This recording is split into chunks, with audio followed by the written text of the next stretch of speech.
My name is Sophia Masaire, and I'm the Finance Director for National Venture Capital Company of Zimbabwe. Thank you.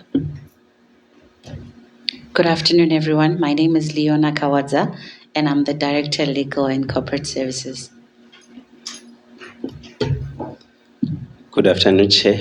Good afternoon, honorable members. My name is Mutandan Makuyana. I'm the Director of Investments with the National Venture Capital Company of Zimbabwe. Good afternoon, Honorable Chair and Honorable Members of Parliament and members who are from the Parliament. My name is Tino Kampasha. I'm the CEO of the National Venture Capital Company of Zimbabwe. And thank you for having us this afternoon. Thank you. Maybe before we proceed, our researcher will minister the oath to you. Thank you.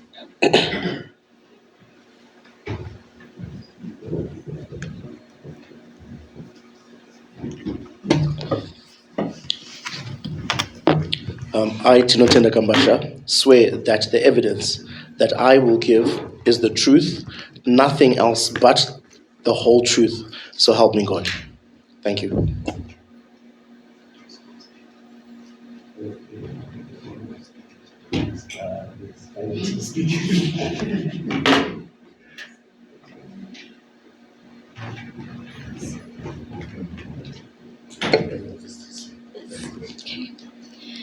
I, Sophia Masaire, swear that the evidence that I will give is the truth, nothing else but the whole truth. So help me God.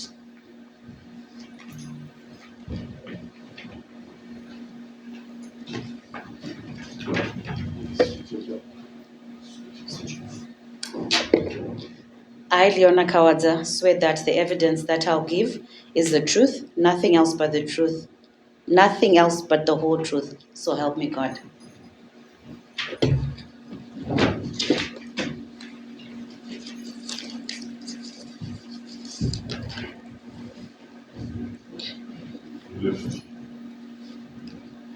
Thank you. I, Mutandan Makuyana, swear that the evidence that I will give is the truth, nothing else but the whole truth. So help me God.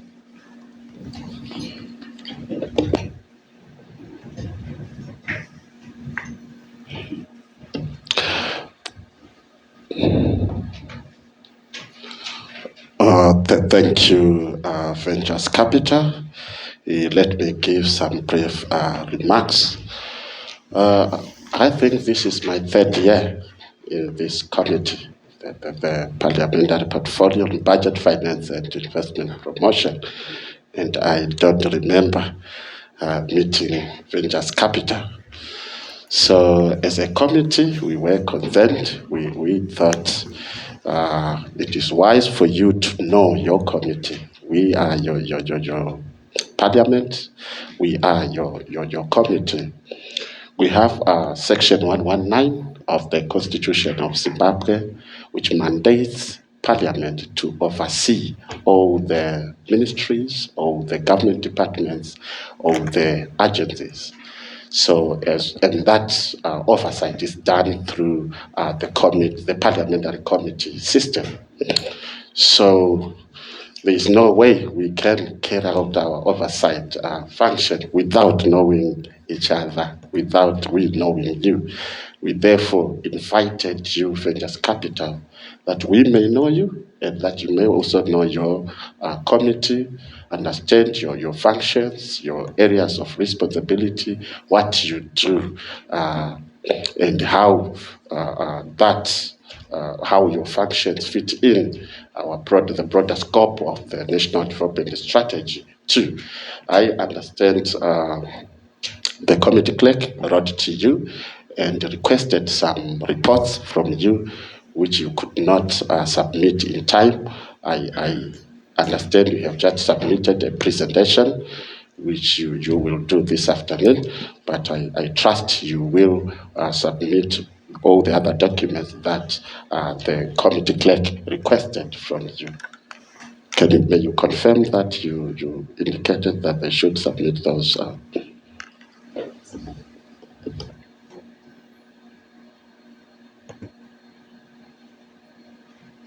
Confirmed. Thank you. So we'll be awaiting some other reports, the financial statements, and so forth. But for now, let me open the floor for you to make the presentations. After the presentations, the honorable members may intervene to seek clarity and also to comment on some issues. So in your presentations, you may also highlight if there are any areas or challenges that you are meeting where you feel Parliament or the committee may be of assistance. Thank you. Over to you. Thank you, Honorable Chair. And thank you for having us here. I think the last time we were here, the chairman was Honorable Chidao. And I think so, yeah, it was a while ago. But we generally, when we do come here, we come under Ministry of Finance. So we will be my backbenchers. So thank you for having us at the round table. Honorable Chair, I think it does make sense for us to brief you on a regular basis on what we're trying to do. It doesn't only explain what our vision and our direction is, but it also is for us to seek guidance and to understand the direction of the honorable members who have been elected to direct this country in a certain direction. And it only makes sense that us as the people who are employed get guidance from yourselves.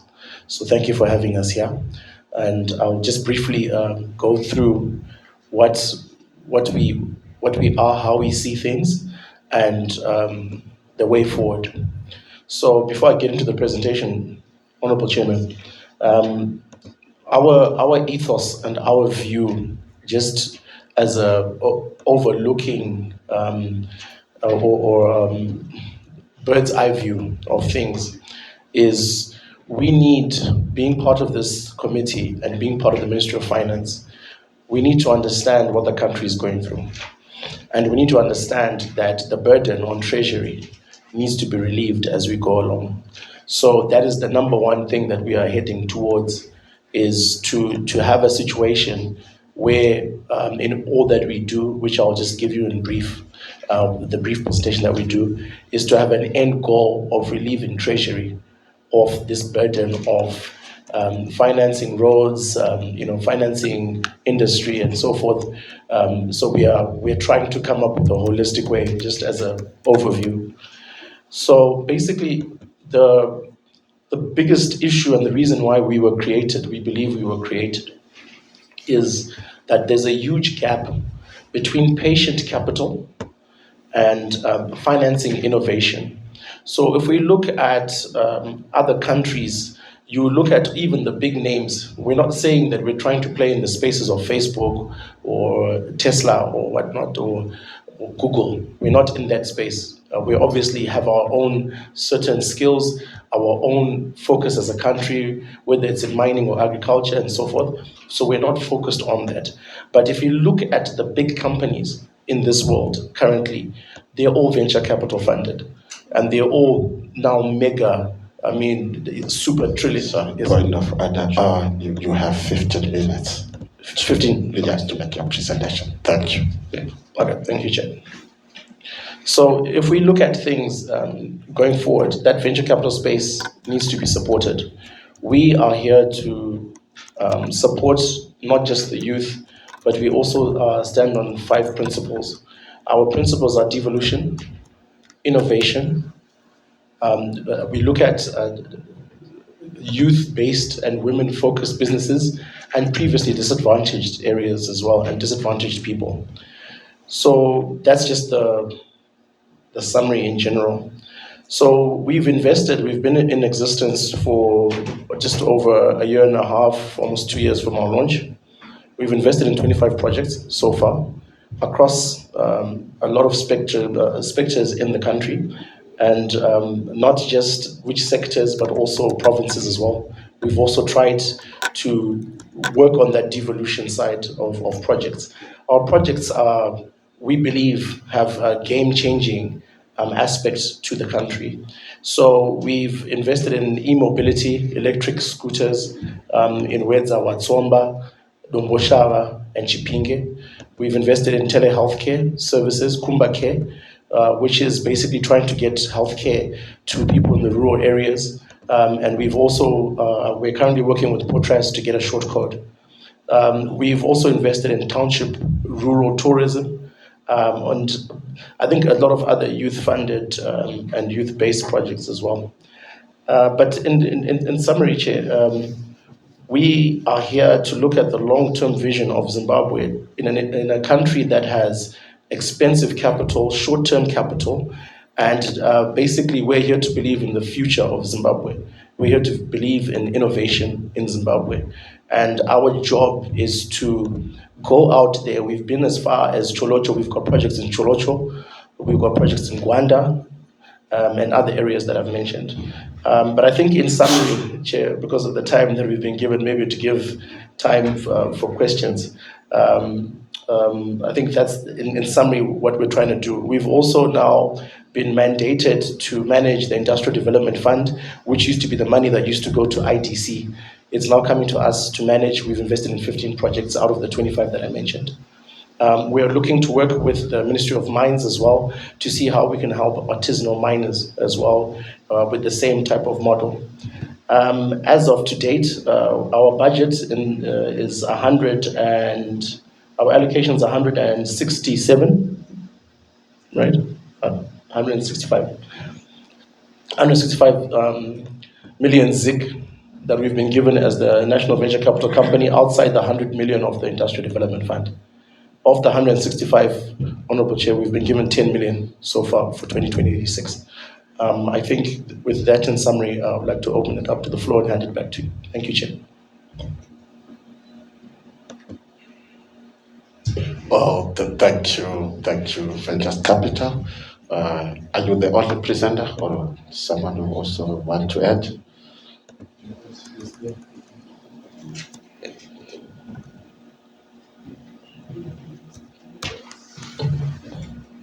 Through you, Chair. Okay, so our allocation was 165 million, as he has alluded, and we have allocated 127 million for investments, which is 77% of the allocation from Treasury. And we have also just received 10 million, which is, as a percentage, is 6 million of what we have been 6%, sorry, of what we have been allocated for 2026.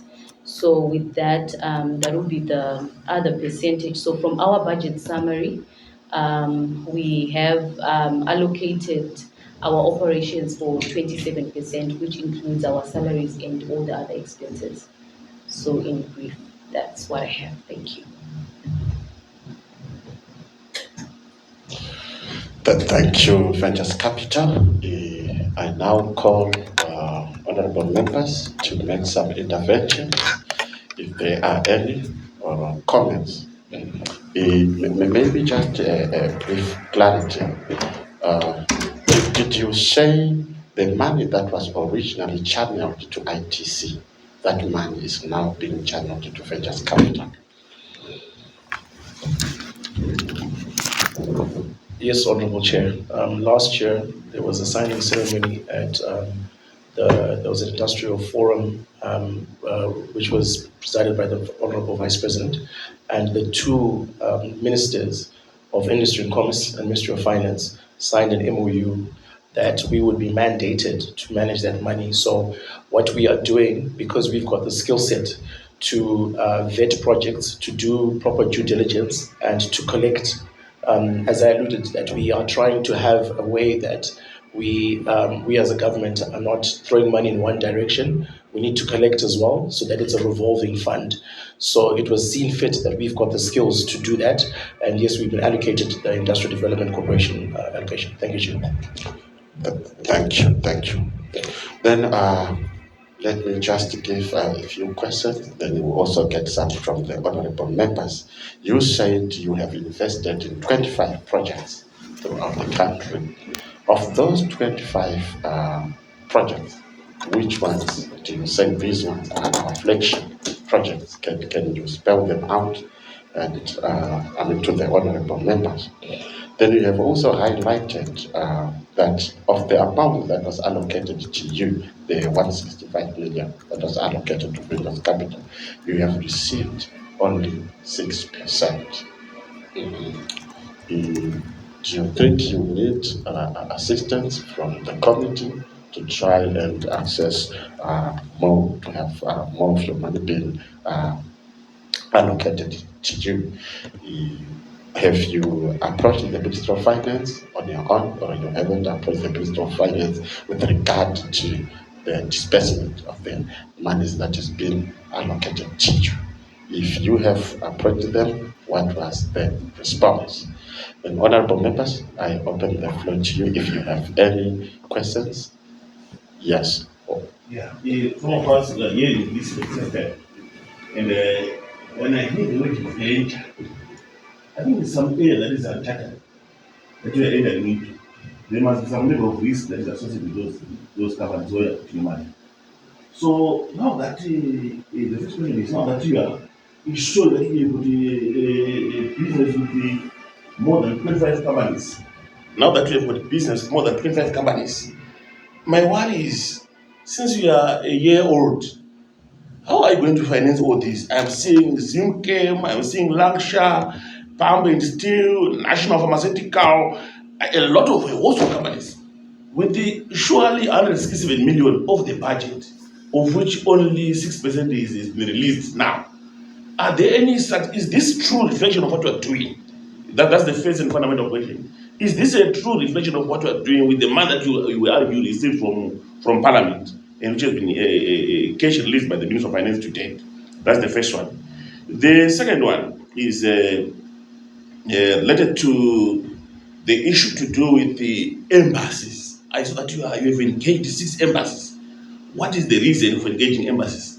What is the relationship between venture capital support or supporting business, supporting startups, starting those young companies with engaging embassies, the embassy of Pakistan and so forth? Then lastly, my issue is to do with the issue of financial statements. I think the Honorable Chair is actually raised it. Then, save for money coming from Parliament. Do you have any other source of income? It's venture capital. I think it's also important. Thank you. Yes, Honorable Chinua. Yeah, thank you, Chair. Yeah, my question I think is going to revolve around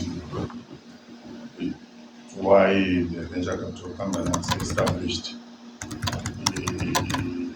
I think this is a project that I was also part of during its formative years.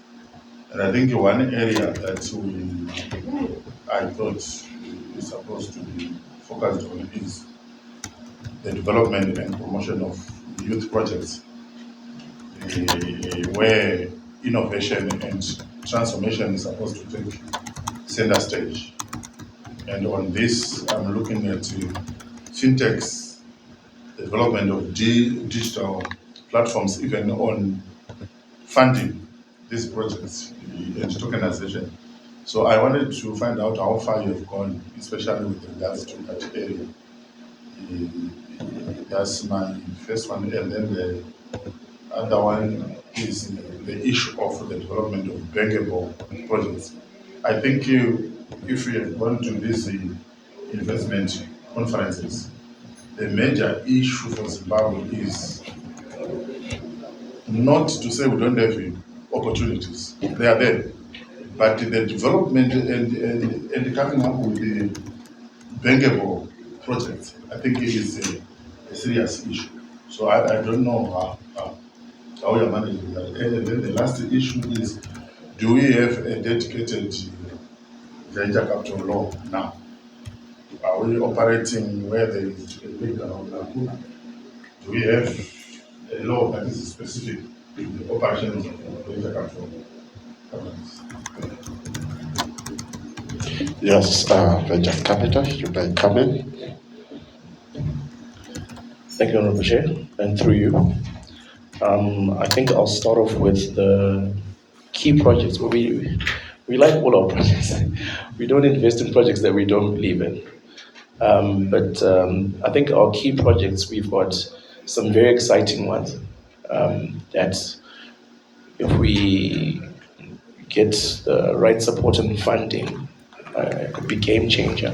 So I mentioned the one of the electric scooters. I think that is an absolute game changer. These are women only driven three-wheeler scooters. They are green energy. They're charged by solar, a central solar charging area. So they're bringing commercial viability to rural areas and are assisting with women-led businesses. We have invested in it. I think currently there are about 300 scooters that are in the country at the moment, across the four areas that we mentioned. Another project that we are also, let me let him speak because he hasn't spoken. Our projects, and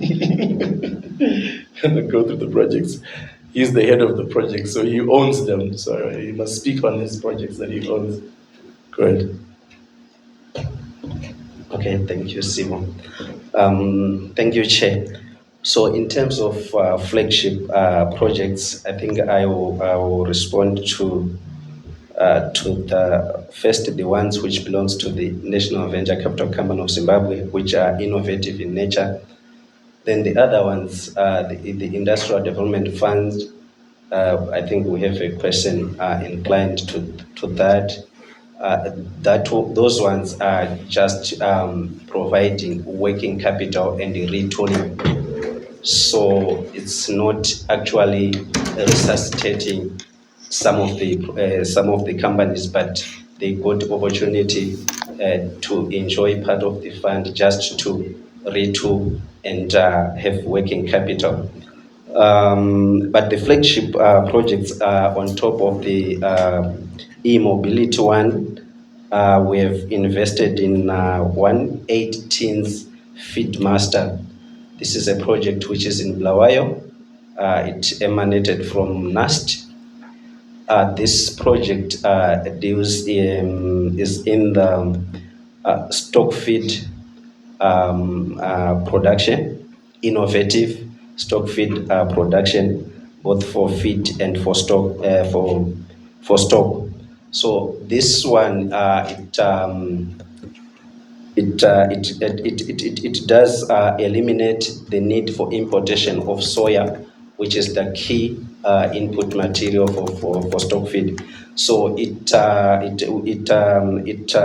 is hinged on the rearing of black soldier larva, which is reared then at a certain stage, then it is dried, then converted to make the critical component of that.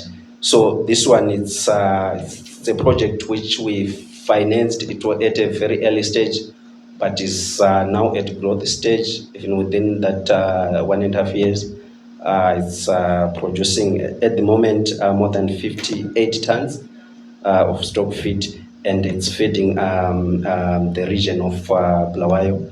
So we are seeing this project going big. We believe in it. At the moment, we've financed the upscale in terms of plant from China, and we think by August we'll have a full production capacity which will make impact. Then the other one is we have Big Coast next. This one is also a big project which we think it can be commissioned in the next month or so. This one is in Chitungwiza, light industrial site. It's in the snakes. It's a snakes production, and the plant was commissioned. We just came in to provide funding for commissioning of the plant and also provide technical support on the commercialization route. Then we have Glide Time Foods. This is agro processing. This one purely it's a startup, but it's now at growth stage. So we have also financed this, and we are seeing great potential to serve the local market and also the export markets. Then You may spell the last one. Just the last one. Thank you. so we have also Salute. Salutem, this one it's providing a key solution to students, especially in the universities.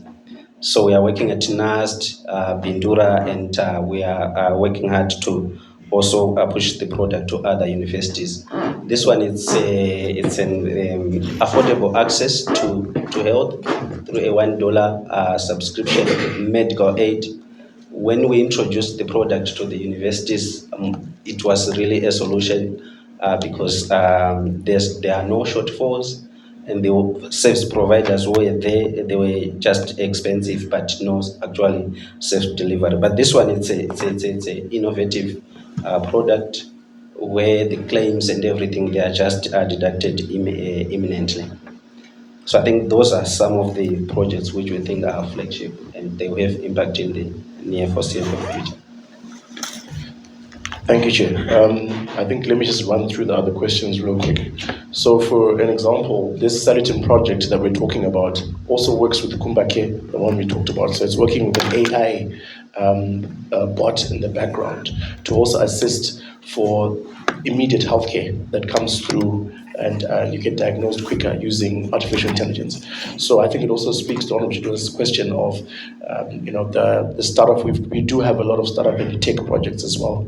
But we've got basically how we've structured our company. It's the National Venture Capital Company of Zimbabwe is the company that's owned 100% by the Ministry of Finance. What we've then done is we've taken the Industrial Development Fund, which is the money which was allocated to IDC, which now comes to us. So IDC money we got end of last year, this is what we're using to fund these projects now, which are debt-driven. So the IDF is a debt-driven working capital company, and the National Venture Fund is the one that we invest in projects and ideas that we believe in. So we've separated the two, and also it helps for accountability and for us to be able to report back as well in a very clear way.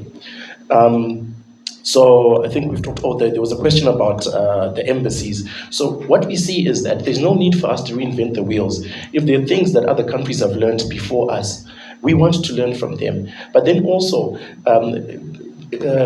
countries also want to come and help in sustainable areas, whether it's in growth green areas or to help with women, disabled, and so forth. We want to be the channel of being a responsible, accountable, sustainable company or government institution that's 100% owned by the government of Zimbabwe, but is running its operations in an accountable way and gives back sustainable reports. So which is why we're reaching out to embassies, and not just embassies, we're reaching out to companies such as Afrixim, IDC as well, TDB, IPC in South Africa. We're reaching out to all of them to be the accountable investment partner of choice in Zimbabwe. That's our end goal. That's what we want to do. And then we talked about alternative sources of funding. We are about to launch a diaspora fund. So I mentioned that we need to relieve treasury from a lot of these things. So stuff like roads, you will see soon that we are working with also some of our sister and brother institutions, where we're saying, why should treasury be the one that funds a road, and then the money goes to Zinara, which is a different ministry? What we're saying is, us as treasury, we need to come up with clever ways of raising funds and fund projects in a sustainable way, and we get paid back and we collect for money that we've raised. So we will be working with the diaspora, and we believe that the diaspora is a market that has not been taken advantage of. We are busy talking about foreign investors and giving people incentives, but we're not giving our own Zimbabweans incentives. So we really want to push that. Then we talked about the law. So we are coming up with what we hope will be the venture capital law per se. But what it is, Honorable, is that we need to consult first, which is what we're doing. The problem that we've had in this country is that we are taking projects and ideas from hubs in universities, and we're trying to force feed industry. What we're not doing is we're not going to industry and saying what solutions you need, and then go backwards. So we've got industry, we've got Zimra, we've got CZI, we've got, there's a lot of institutions, IPEC and so forth. So we're in that process of consulting. And we will come back to this committee and hopefully you can help us push that agenda when it does come through. So yes, we are working in that environment, Honorable Chair. I think I've answered everything. Yeah, thank you. Yes, Honorable Member. Okay, thank you, Chair. I just want to understand your funding model. Are you focusing more on startups, SMEs, or established companies? Then number two, besides the besides the financing, what other measures are you doing maybe to help these companies to scale into regional or international markets? Because as a country we are looking for it. So I'm sure we want more companies from Zimbabwe to export so that we get more from the countries.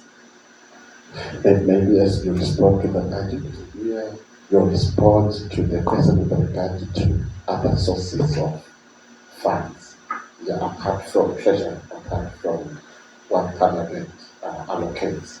Do you have other sources of funds? Currently, Chair, the answer is no. Currently, what we are doing is the diaspora fund that we're setting up, and we are coming up with ways to crowd in insurance and pension funds. So we're going to use creative methods where we get incentives, which prescribe asset status, national project status, to work on key areas, to focus in certain places. And then in terms of startups, we are funding both. So we have separated our funds.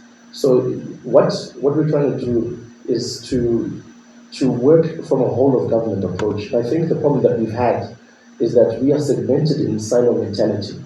So you've got SNETCO doing its own thing in the corner, you've got us, you've got Women Bank, you've got Empower Bank, you've got all of this stuff. So what we're doing is we're trying to bring everyone together. So we're working with SNETCO. So in the SME space, we've got the Industrial Development Fund. So the Industrial Development Fund, which is 100 million allocated to the Industrial Development Fund, it's separate from 167, that's 165, that's allocated to us as the National Venture Fund. So the Industrial Development Fund is more SMEs. It's more looking at businesses that are in operation, need retooling, need help, need to get to the export level. And we are very cognizant of the issues of input substitution, which is why Mr. Makwena had mentioned that we are looking at stock feeds, soya input, and so forth. There's so many other things we're looking at to say, how can we stop treasury from, because the more that we export, the more foreign currency we get as a country, the more stable the ZIG is. So we understand our mandate in that area, as small as we are. We understand our mandate fully. So we are trying to help to export into the region. We'll start off with the region, and hopefully we can export further. And then just one last thing, Chair. We must also look at the skills and services we have in this country as a tool of export. So we can talk about call centers and whatnot, but we need to now decentralize and export because the world has changed. We're not just exporting a product, we're exporting services as well. So we are also looking at those areas, and there's also quite some exciting projects that we're working on, and hopefully we'll come back with a bigger report. Thank you, Chair. Thank you. Sorry, I think we are not going to take any more questions because of our time. Our interest. You're the follow-up. Okay, just 1 minute. 1 minute. Yes, just that one question and one question. Yes. Yeah, thank you, Chair. Yeah, this follow-up question is in regards to the Industrial Development Fund. When we approved the national budget, the Industrial Development Fund was allocated 101 million, and that was allocated under Ministry of Industry and Commerce.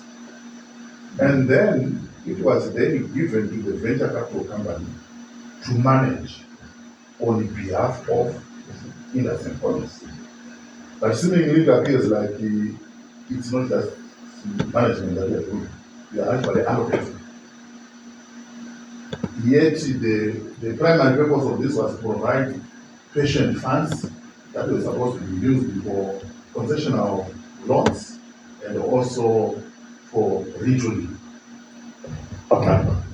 Okay, yes. Yeah, mine also just Mine also just a follow up to say now that there is no law, what are you using in your day-to-day run and you do business? Then also that tikabazobvisa kuti venture mari ine interest here zvinofamba sei kukamani ikafeila zvinofamba sei.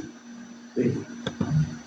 Yes, over to you. 2 minutes, Senior. 2 minutes. Thank you, Honorable Chair. The Industrial Development Fund is chaired by the Ministry of Industry and Commerce. So we have a committee that is run by Industry and Commerce. The companies that we work with, we're working with the main Ministry of Industry and Commerce, and the current chair is Maima Kongo right now. So what we then do is we get projects from the different provinces and we try and allocate the best way. The issue is that the reason why we've been given the administration side of things, I think, is because of our skill set to be able to look at a project, do due diligence, projections, cash flow, see whether it makes sense, and can they pay back. I think that's our role. But the final say is with Industry and Commerce, so that the IGF is still an Industry and Commerce state. We're actually having some fights where they try and say we're saying this project doesn't work. So we're working very, very well together, and it's a very nice relationship. And then the National Venture Fund is an equity investment vehicle. We invest in your idea, we invest in you, and more anything that the person who's promoting it. But the Industrial Development Fund is debt. That one is purely debt. It has an interest rate of 15% in ZIC, which is the cheapest money you can ever get. So we're saying to companies, we are supporting you, we believe in you, and we're giving you our currency, which we know you can pay back at the lowest interest rate ever in this country. So we're helping industry retool as well from that angle. So the one side we're supporting ideas and people, on the other side we're supporting businesses and industrialization. Thank you. Oh no. So right now, because we don't have the legal.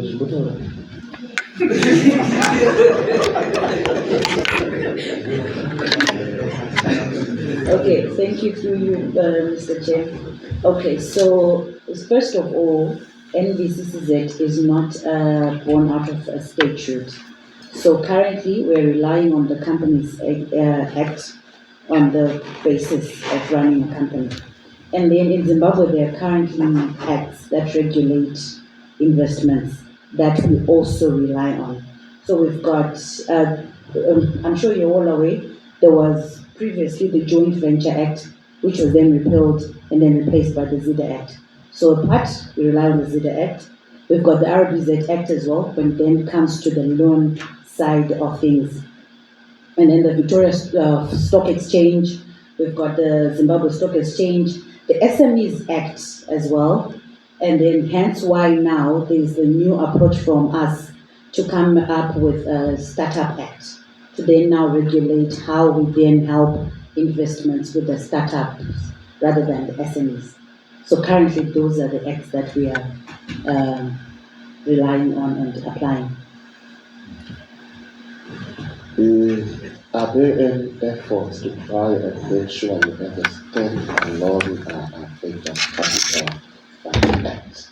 And if there are any efforts, how far have you gone? The first effort is the Startup Act, the one that we are in conjunction with CZI to try and come up with that. And then after that is even regulated and come into force, we then come up with the Venture Act. I think the reason going round in circles is because of the repeal of the Joint Venture Act that then was replaced by ZIDA. That's why we're doing the Startup Act first, to help startup companies in how they can be invested in, and then probably efforts to the Venture Act. Okay, you are also talking to the lawmakers here, and do you think you need any assistance from your committee in that regard. That's why these honorable members are pointing out. Definitely. And if you can Definitely. specify this is the help that would be well. Okay, definitely. I think, Chair, through you, what we're trying to do is to be very clear on what direction we're taking before we come to you. We need to get our ducks in a row and to understand what we want so that when we do present something to you, it's of substance. There's precedence that's been set with the Zimbabwean touch to it and understanding what we're trying to do based on our vision of 2030. Thank you. Honorable members, National Ventures Capital of Zimbabwe, thank you for heeding to our invitation. I think we have taken note of the areas that we have highlighted, areas that you need assistance from the committee. You said we will get further clarity from you once you have put your house in order. But we will also write to you if there are any issues that we feel you need to respond to, or we may invite you back to this house. But meanwhile, do not forget to submit those other reports and the financial statements to the committee clerk. I think the committee clerk will give you the details to which you want to forward those reports and statements. Otherwise, you are excused. Thank you. Thank you, Chairman. Thank you, honorable members. Thank you.